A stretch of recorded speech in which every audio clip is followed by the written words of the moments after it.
वालेकुम दोस्तों कैसे हैं। उम्मीद है कि आप लोग ठीक होंगे। दोस्तों आज की इस क्लास में हम लोग एक बहुत बड़ा अपडेट न्यू अपडेट लेके आया हूँ। CBSE board Urdu course B के स्टूडेंट के लिए ये क्लास बेनिफिशियल है। उर्दू कोर्स ए का क्लास बहुत जल्द अपलोड होगा और ये क्लास है आपका सैम्पल क्वेश्चन पेपर पर, जो कि सीबीएसई बोर्ड सैम्पल पेपर अपना सैम्पल क्वेश्चन पेपर को जारी किया है और इसी पैटर्न पे आपका क्वेश्चन रहेगा। जो सिलेबस बताए थे वो भी सिलेबस है और ये आपका क्वेश्चन पेपर है जो कि एक सैम्पल दिखाया है और इसी पैटर्न पे आपका क्वेश्चन आएगा। आप सभी का वेलकम, खुश आमदीद, स्वागत है ईडोफिब यूट्यूब चैनल में। यदि आप इस चैनल को अभी तक सब्सक्राइब नहीं किए तो चैनल को सब्सक्राइब कीजिए और बेल आइकन को भी प्रेस कीजिए ताकि उर्दू से रिलेटेड एक भी क्लास आपका मिस ना हो। और वीडियो को लाइक शेयर कमेंट तो ज़रूर कीजिएगा ताकि हमें भी एक मोटिवेशन मिले नए वीडियोज़ को बनाने के लिए। तो इस वीडियो को अपने दोस्त के साथ ज़्यादा से ज़्यादा शेयर कीजिए ताकि उसको हेल्प मिले, क्वेश्चन पैटर्न को समझ में आए कि क्या क्वेश्चन आने वाला है Urdu course B first term one में, जो कि आपका अक्टूबर के लास्ट तक एग्ज़ाम हो जाएगा। और ये आपका 40 मार्क्स का रहेगा फर्स्ट टर्म में, जो कि टाइम आपको 90 मिनट का दिया जाएगा, मैक्सिमम मार्क्स 40 रहेगा। तो क्वेश्चन का पैटर्न कैसा रहेगा, क्या इंस्ट्रक्शन दिया है सीबीएसई बोर्ड सैम्पल पेपर में, सेम इसी पैटर्न में आपका क्वेश्चन आएगा। तो हम लोग जनरल इंस्ट्रक्शन को पढ़ लेते हैं।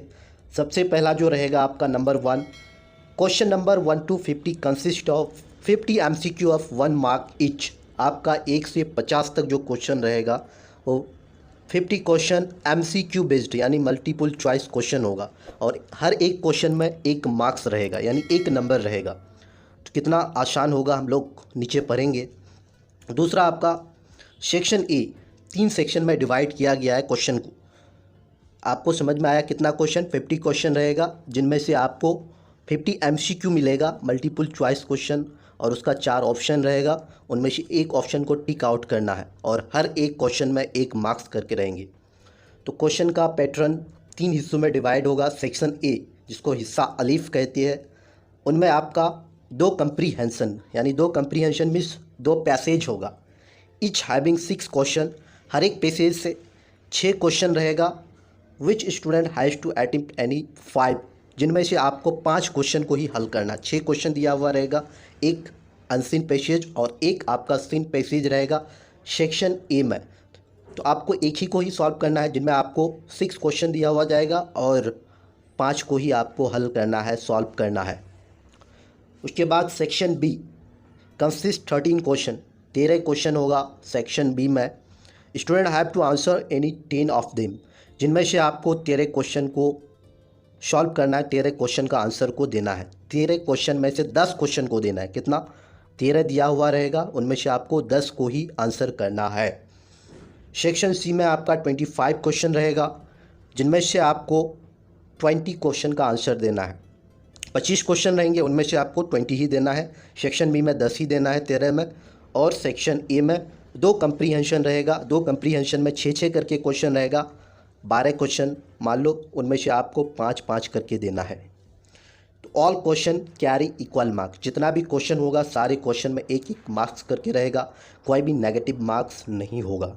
ये था क्वेश्चन का इंस्ट्रक्शन, जो कि समझना बेहद ज़रूरी है। 1 से 50 तक आपका जो क्वेश्चन रहेगा वो एमसीक्यू बेस्ड रहेगा। Section A, section B, section C में डिवाइडेड रहेगा। चलो आगे बढ़ते हैं। हिस्सा अलीफ मतलब सेक्शन ए में आपको अनसीन पैसेज दिया जाएगा और सीन पैसेज दिया जाए।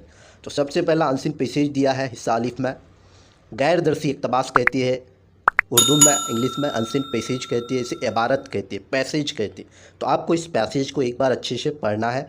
पढ़ने के बाद नीचे 6 क्वेश्चन है, उनमें से 5 क्वेश्चन का आपको हल करना है।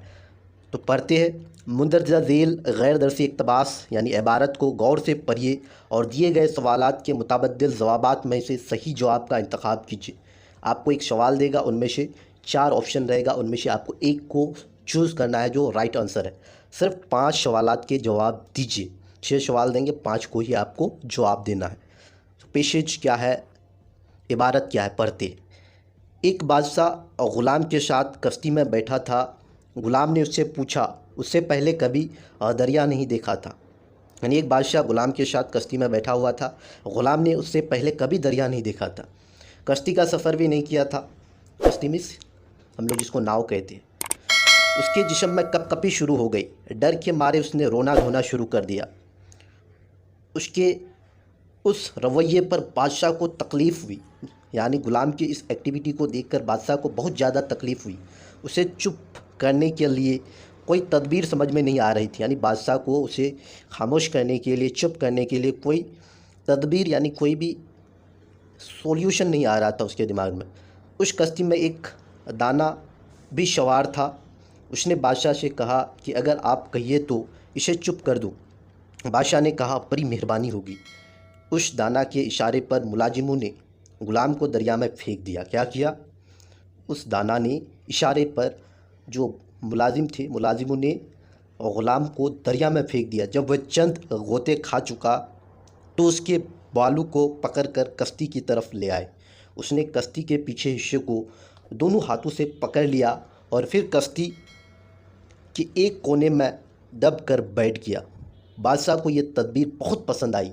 दाना से बादशाह ने पूछा कि इसमें क्या हिकमत थी। दाना ने कहा कि उसने कभी डूबने की तकलीफ़ नहीं उठाई थी और कश्ती के आराम को नहीं जानता था। आराम की कदर वही जान सकता है जो मुसीबत झेल चुका है।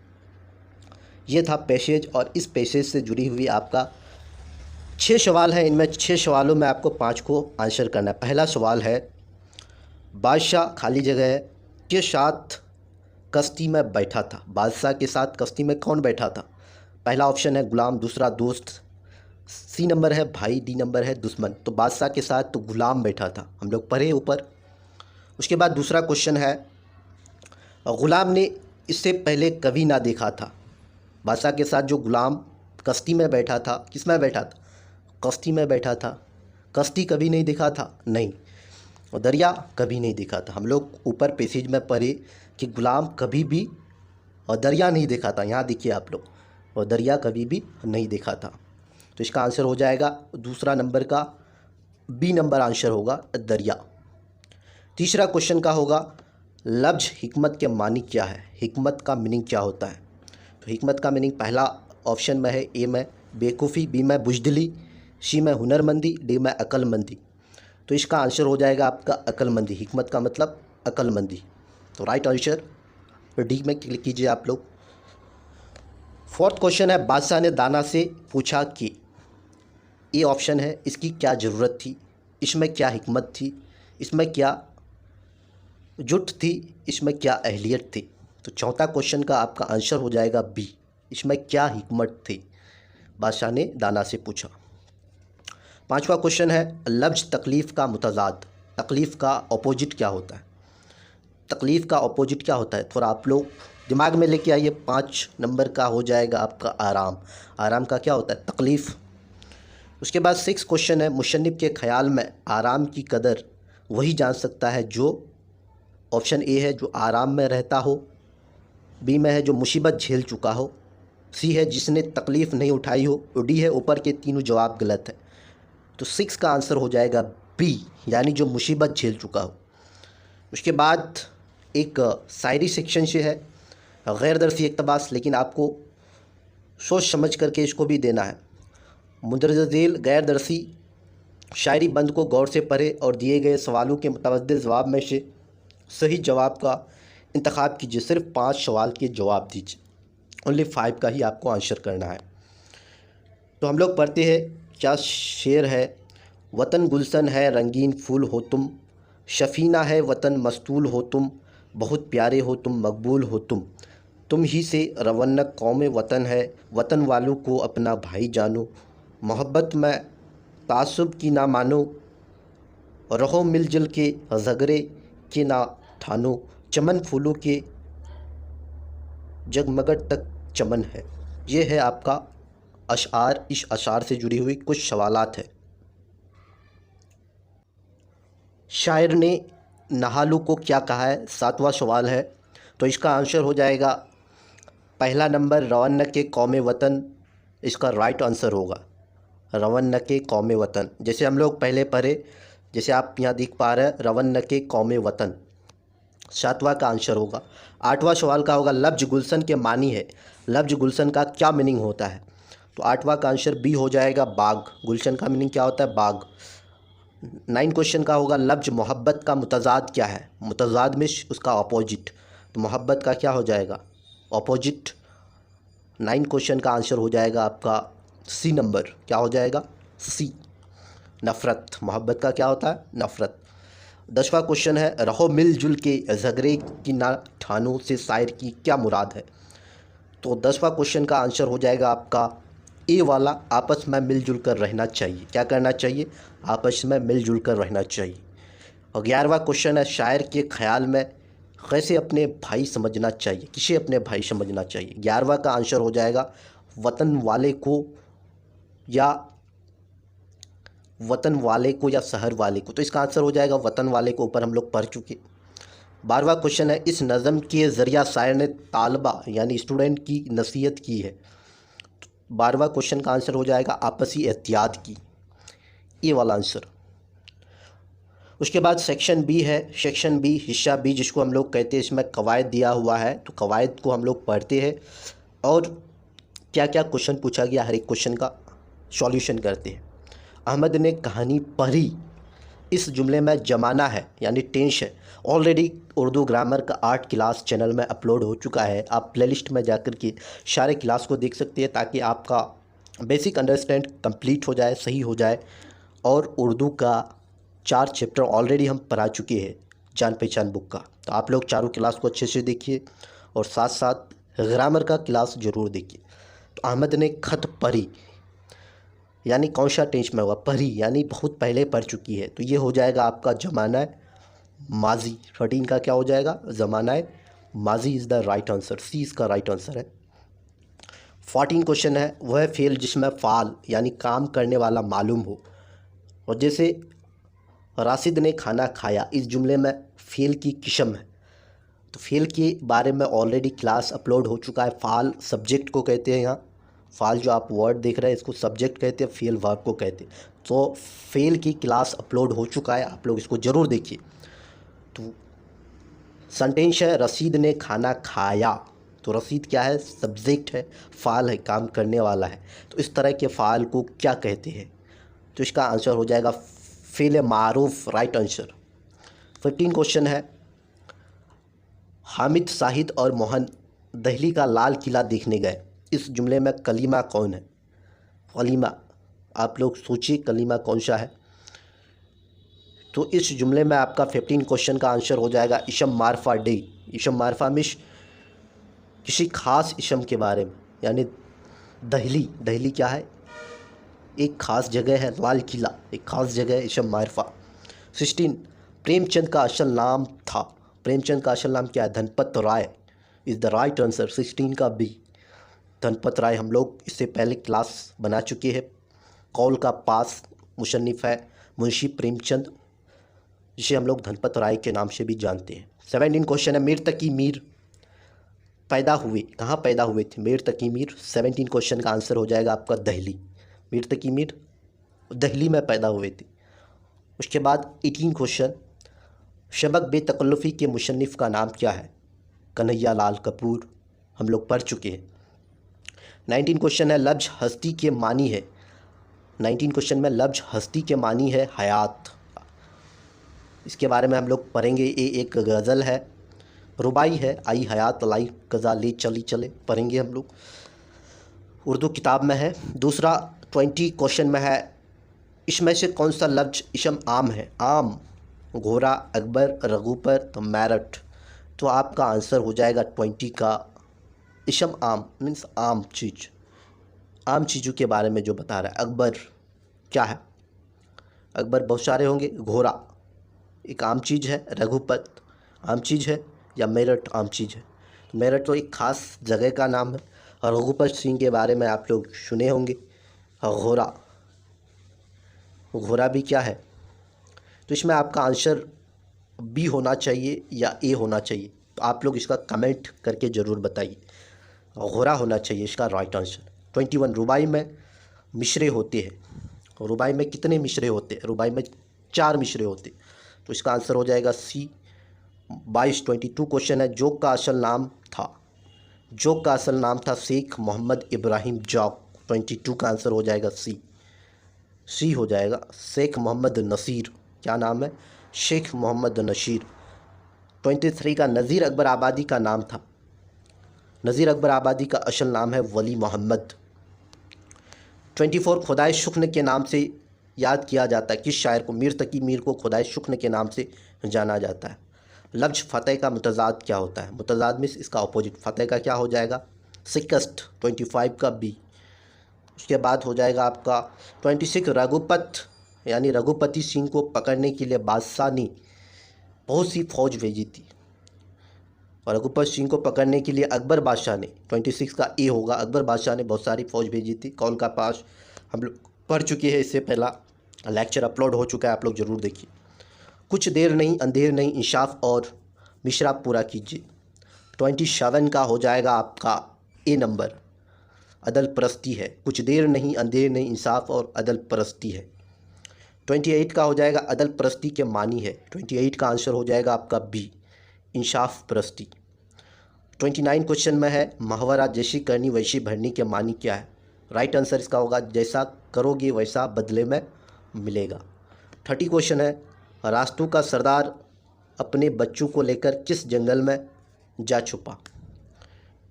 तो ये आपका कॉल का पास से है, ये सवाल का आंसर आप 30 क्वेश्चन का आंसर हो जाएगा आपका C number, Rana Pratap Singh. No, रास्तों का सरदार अपने बच्चे को लेकर किस जंगल में छुपा? तो रघुपत सिंह। कौन? रघुपत सिंह ने। नज़म नेकी और बदी के शायर का नाम है, नेकी और बदी के शायर का नाम क्या है?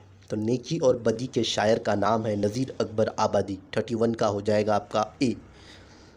32 का होगा, हर चीज़ से है तेरी कारीगरी टपकती, ये हमद से है, ये मिसरा नज़म का है, हमद से, पहला वाला, इस्माइल मेरठी। 33 क्वेश्चन है, हो उमर खिज़्र तो कहेंगे बावक्त मर्ग, इस मिसरे में कौन सी सिफत इस्तेमाल हुई है? तो पहला है तस्बिया, बी नंबर में है इस्तारा, सी में है तलमी, डी में है तजनीस। तो इसका आंसर 33 का हो जाएगा आपका सी वाला, तलमी है ये। 34 है, मिश्रा ये नुमाइश शराब की सी है से मुराद क्या है? शराब की सी है से मुराद क्या है? 34 क्वेश्चन का आंसर आपका ए होगा, दुनिया की बेशबाती। 35 क्वेश्चन है, मिश्रा जो तरफ की खाली है सदा देता है, लफ्ज़ सदा के मानी है, सदामिश आवाज़ देना होता है। 35 का आंसर हो जाएगा बी। 36 हो जाएगा, गज़ल का आखिरी मिसरा जिसमें शायर अपना तखल्लुस इस्तेमाल करता है, इस पर भी एक क्लास ऑलरेडी अपलोड हो चुका है, तो आप लोग ज़रूर देखिए, जिसमें शायर अपना तखल्लुस इस्तेमाल करता है, लास्ट में उसको क्या कहते हैं। 36 का आंसर हो जाएगा आपका मक्ता, मतला, मक्ता, काफिया, रदीफ, ये सारे पे क्लास अपलोड हो चुका है। 37 है, हर चीज़ से है तेरी कारीगरी टपकती, इस मिसरे में शायर ने तारीफ़ की है, किसकी तारीफ़ की है? खुदा की तारीफ़ की है। 37 का आंसर हो जाएगा सी। 38 है, जुबानू का घर हिंदुस्तान के मुशन्निफ़ का नाम क्या है? जुबानू का घर हिंदुस्तान के मुशन्निफ़ का नाम क्या है? 38 का आंसर हो जाएगा आपका बी, सैयद एहतसाम हुसैन। 39 है, डॉक्टर अंबेडकर का पूरा नाम है, डॉक्टर भीमराव अंबेडकर, क्या नाम है? सी वाला राइट आंसर होगा।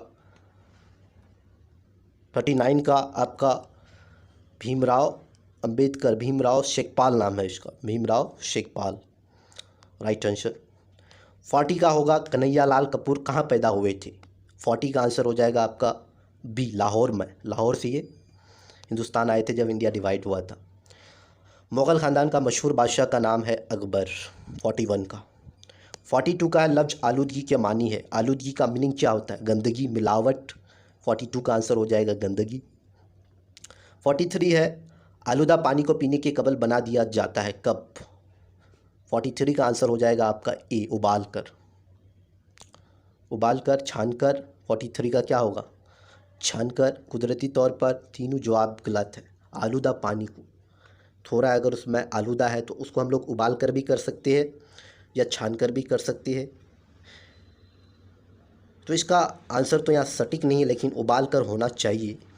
44 है, लेंसो ने बीबी से कयास आराई की के, लेंसो, लेंसो के बारे में हम लोग पढ़े हैं, कब इंग्लिश में पढ़े हैं, लेटर टू गॉड में, और उर्दू में भी है आपका आज बारिश नहीं होगी, आज कम बारिश होगी, आज बारिश होगी, आज बारिश होगी। 44 का आंसर हो जाएगा आज बारिश होगी। लैंशो यही बात बोल रहा था। 45 है जो कि तकलीफ़ में है, तकलीफ़ सरासर, ये मिश्रा सबक का है, बेतकल्लुफ़ी से है, पहला वाला मिश्रा में यूज़ किया है जब स्टार्ट किया है कहानी को। 46 है लफ्ज़ शफाफ के मानी है, शफाफ में शाफ मिलावट लापरवाही। 46 का आंसर हो जाएगा साफ़, शफाफ में साफ़।